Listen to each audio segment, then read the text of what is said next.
ईमानदार लकड़हारा। बहुत पहले की बात है, एक गांव में एक गरीब लकड़हारा रहता था। वह ईमानदार होने के साथ साथ बहुत कर्मठ था, लेकिन उसे अपने जीवन से कोई भी शिकायत नहीं थी। हर रोज सुबह वो नदी किनारे लकड़ियों को काटने जाता था और उन्हें बेच के ही वो अपना भरण पोषण करता था। एक दिन लकड़हारे ने सोचा क्यों ना वो नदी के उस पार जाके लकड़ियां काटे, और इसीलिए वो नदी के उस पार जाके पेड़ पे चढ़ गया और टहनियां काटने लगा। अचानक से उसके हाथों से उसकी कुल्हाड़ी छूट गई और वो पानी में जा गिरी। अरे ये क्या हो गया। अब मैं क्या करूं। मेरे पास तो दूसरी कुल्हाड़ी भी नहीं और मुझे तैरना भी नहीं आता। अब मैं आज के पैसे कैसे कमाऊं। जब वो लकड़हारा रो रहा था, उसे कुछ आवाजें सुनाई दी। उसने सर उठाकर ऊपर देखा तो वो चौंक गया।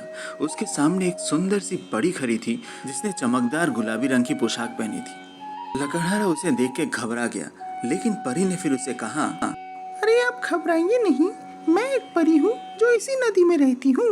मैंने आपका रोना सुना और यहाँ चली आई। मुझे बताइए, मैं आपकी क्या मदद कर सकती हूँ? लकड़हारे ने अपनी कहानी सुनाई। फिर परी ने कहा, मैं आपकी मदद करूँगी। और वो नदी के अंदर चली गई। कुछ समय बाद वो परी एक चांदी के कुल्हाड़ी के साथ बाहर आई और परी ने कहा, ये लीजिए आपकी कुल्हाड़ी। लकड़हारे ने ध्यान से देखा और कहा, नहीं नहीं, ये मेरी कुल्हाड़ी नहीं है। परी दोबारा पानी के अंदर चली गई और इस बार वो एक सोने की कुल्हाड़ी लेकर बाहर आई, जिसे देखकर लकड़हारे ने दोबारा कहा। नहीं, ये भी मेरी कुल्हाड़ी नहीं है।